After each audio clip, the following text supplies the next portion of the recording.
Hey everybody, my name is Mike. I'm an Atlanta photographer, and today I want to talk about something that has really been bothering me over the past few months, and that is the lack of true understanding and the language used to describe the Canon EOS R eye autofocus system.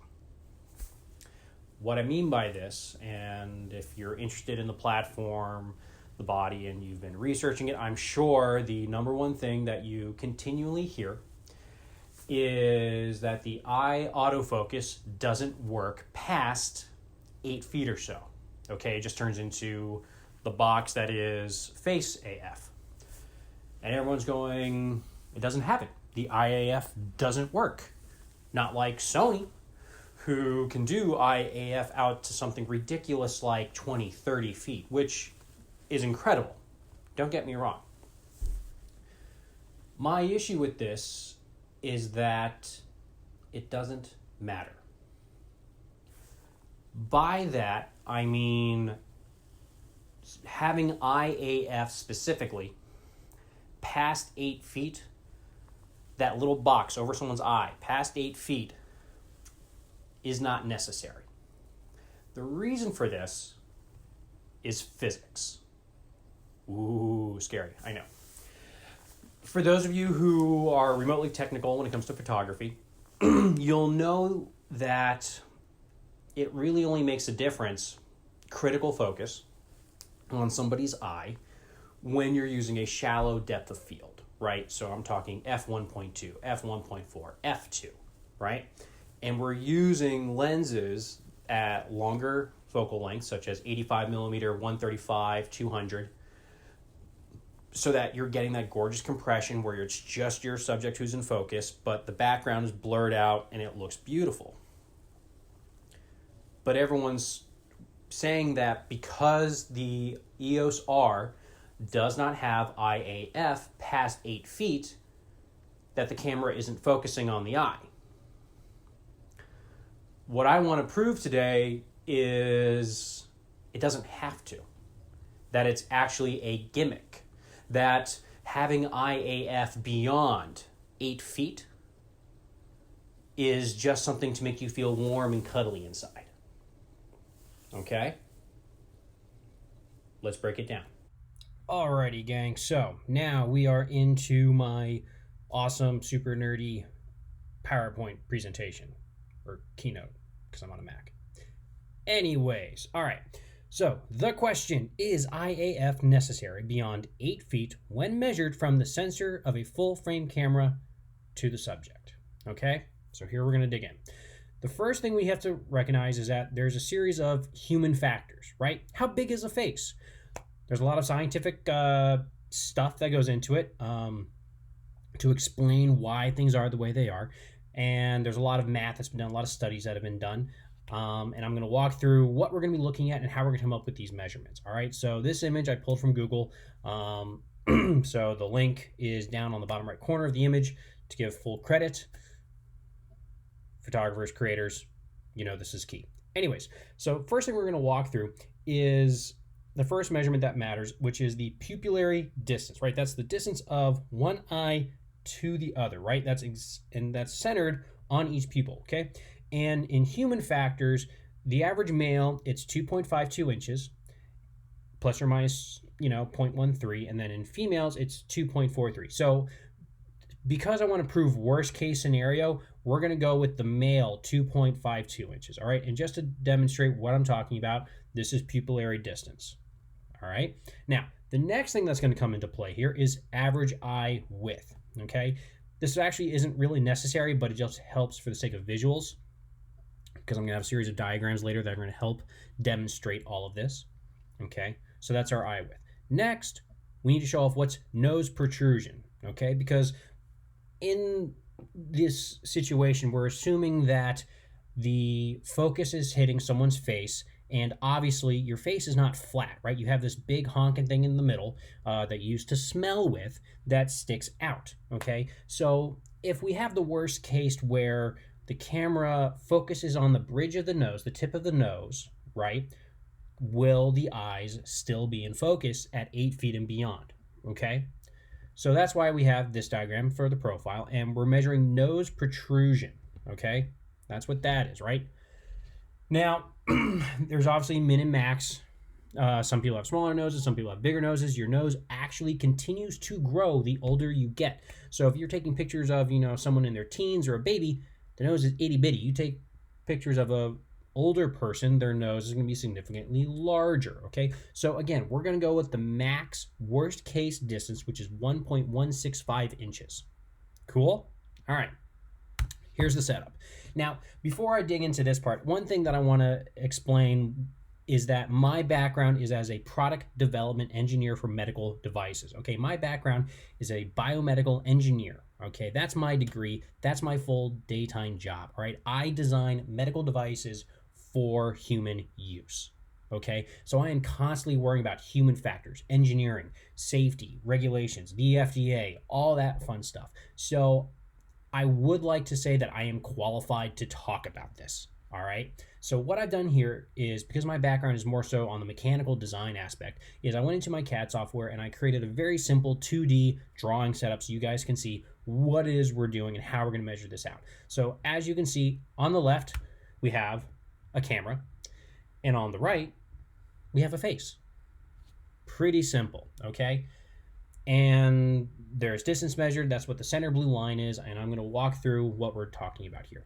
But before we go into this, let's recognize that the face of your subject is not always going to be facing directly at the camera. Sometimes it's going to be turned slightly. Sometimes it's going to be reasonably away. So what we're going to do is we're going to look at each different position. Okay, we're going to measure it when someone's face is looking straight at the camera, when they're about 45 degrees turned away slightly, and then when we're doing a full profile or 90 degrees. Okay, and we're going to measure from the bridge of the nose to the nearest point on the eye that you would want to see. More times or not, the pupil, right?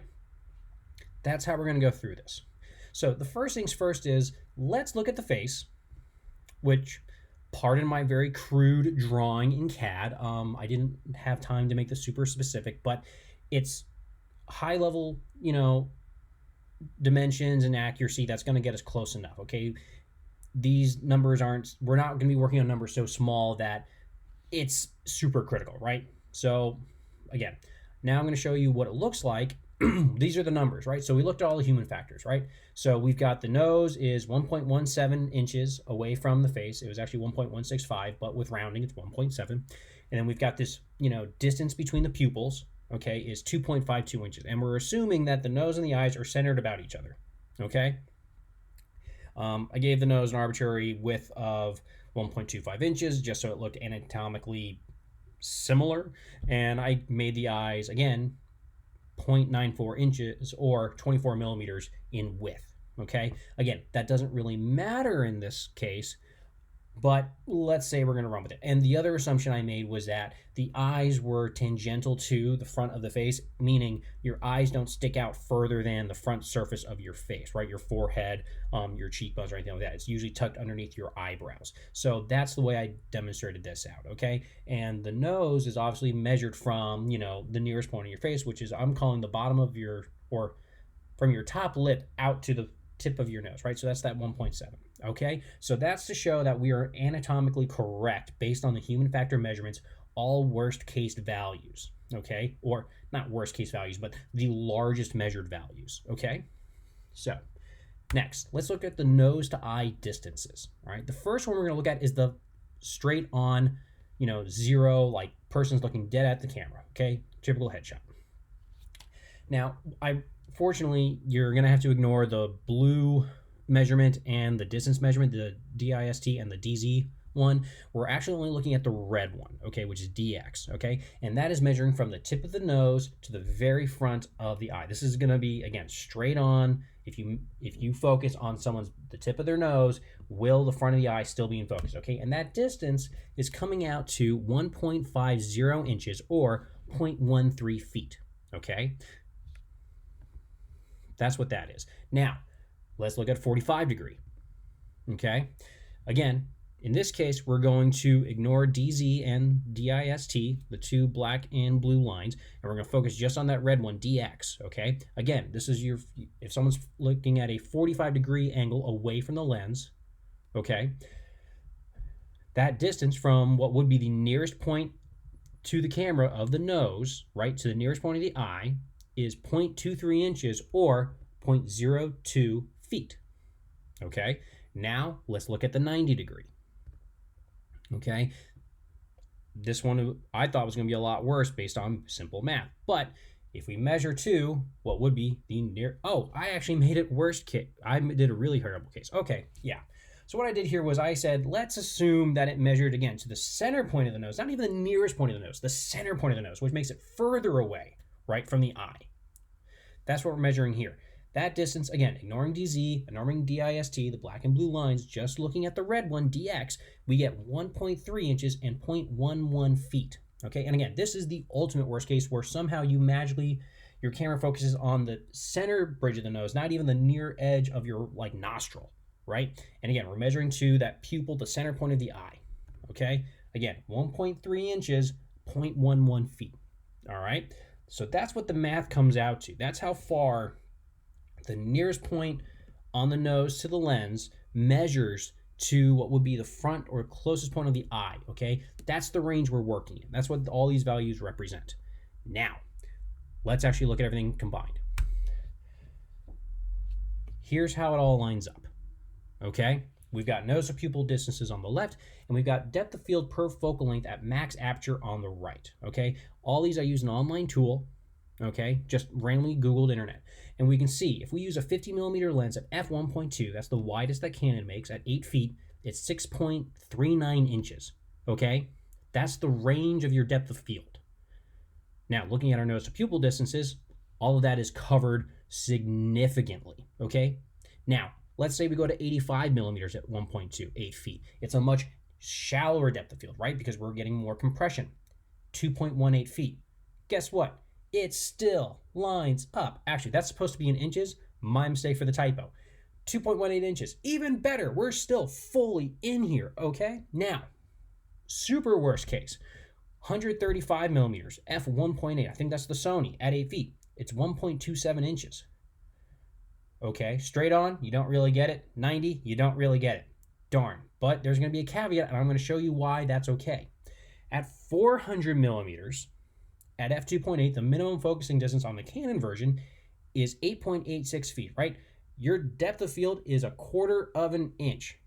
The only way you're going to see the bridge of the nose and the eye in focus is at a 45-degree angle. Now, that's if your subject is at the minimum focusing distance, okay? Now, here's the fun part about this. How big is your subject in the frame when you're at 135mm, 8 feet away, or 400mm from 8 or almost 9 feet away? Let's find out. Let's see here. Okay, gotta locate the mouse. Oh, getting close. Boom. Okay, let's pull up this handy calculator. So this is the one that I pulled up that I used, okay? A lot of numbers here. I'm gonna walk through it. Don't worry, okay? So what we'll see here is I'm gonna type in 135mm, 1.8, 8 feet, okay? Now, we see our total is 1.27 inches, right? That's the total depth of field. Now, what's really handy about this calculator, and I linked to it in the slide, I'll put it again in the show notes, the video notes, is it says, what's a close-up of the face, headshot, full body, upper body, head, and shoulders. This is the angle of view, okay? This is how far, and what we're gonna see is how far away you have to be in order to see these various things. So let's say we want a headshot at 135mm, 1.8. You have to be 4.92 feet away. Now, based on what we know about the EOS R, IAF works closer than 8 feet away. So you don't got to worry about it because you know the camera is focusing on that IAF, right? It's focusing on the eye. So again, now at this point, it doesn't matter. But let's try the 400 at 2.8, okay? Say close up of face. That's 7.29 feet okay? Which means it's within that 8 feet range. That's the close-up of the face, okay? That means the IAF is going to work. You're going to get the camera looking at the eye, right? Now let's take it even further. Let's say it's a headshot. That's 14.6 feet, right?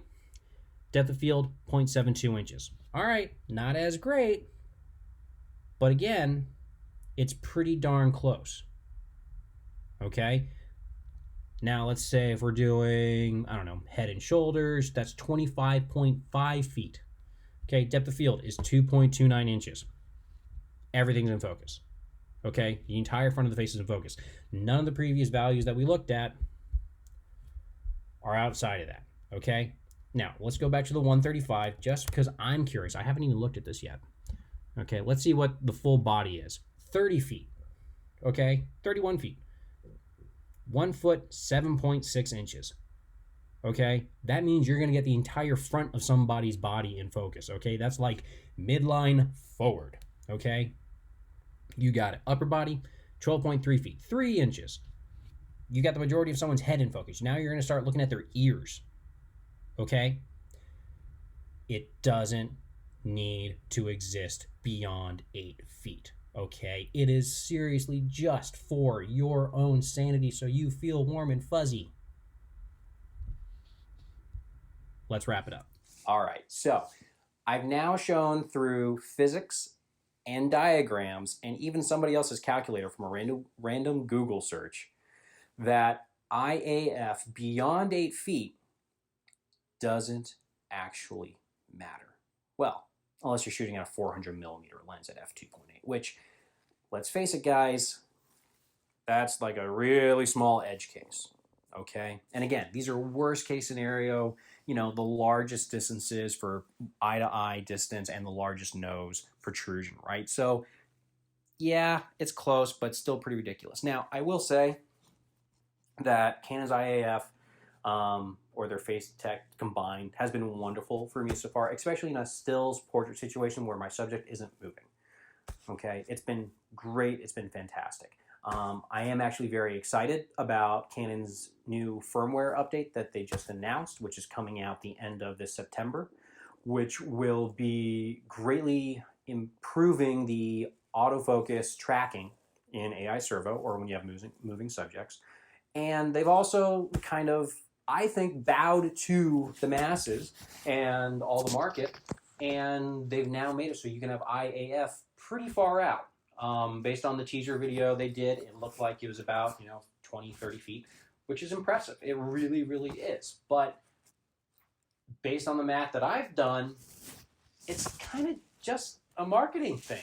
They're really only doing it because Sony did it, and everyone thinks that's what you have to have.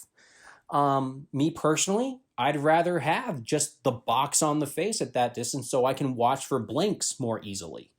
That's just my preference, especially because I know that at that distance, beyond 8 feet, whatever it may be, the face is going to be in focus. I'm going to have the eyes in focus, even if my camera grabs focus on the nose.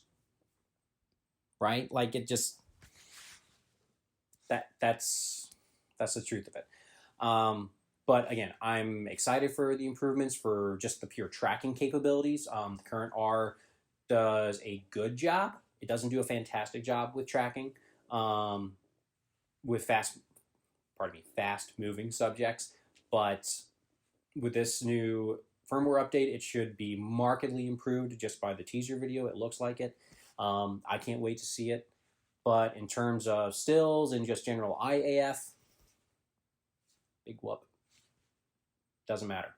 So, anyways, to wrap it all up, I would like to reiterate once again that IAF beyond 8 feet, even at really shallow depth of fields, for 90% of your cases, it doesn't matter. It's not needed. It's just a nice feel-good thing.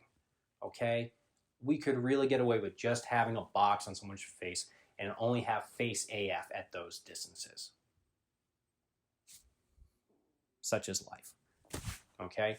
And to go one more step beyond that, as an engineer, as someone who does product development, who is doing design work, who is coming up with features and trade-offs and understanding why certain features need to be there or not need to be there for the sake of the end user, I understand why Canon did this, why they didn't bother putting the box on somebody's eye past 8 feet, because it wasn't necessary. Because those guys, as much as everyone loves to bash on Canon, they have some brilliant engineers. They really, really do. And they made the right decision in saying we don't need to put a box on somebody's eye after 8 feet. We don't. Or, truthfully, when somebody's face takes up a certain percentage of the frame, because that's what it really is. It's not even the distance, it's just how big in the frame are they? Because with a 400 millimeter lens, I can shoot them at 20 feet and it'll have the same perspective, or my face will be the same size in the frame as, say, like an 85 millimeter at 8 feet. The eye AF is going to work. The face AF is going to work. Your eye is going to be in focus. Okay, rant over. I apologize for taking up too much time with that. Anyways, if you have any questions about the math I did, about the science behind it, my thoughts further, more detailed, I'm happy to explain it. Shoot me a comment down below. Again, my name is Mike. I'm an Atlanta photographer. I'll link to my website so you can spam me if you really want to and give me all the hate. I don't care. Because clearly I'm in the minority when it comes to this anyways. So yeah, by all means, let me know what you think. Tell me if you think I got it wrong. If my math is wrong, please. If my math is wrong, tell me so I can make it right. Because I want the right information out there. That's all I care about. All right. Anyways, have a great one, guys, and have some fun shooting.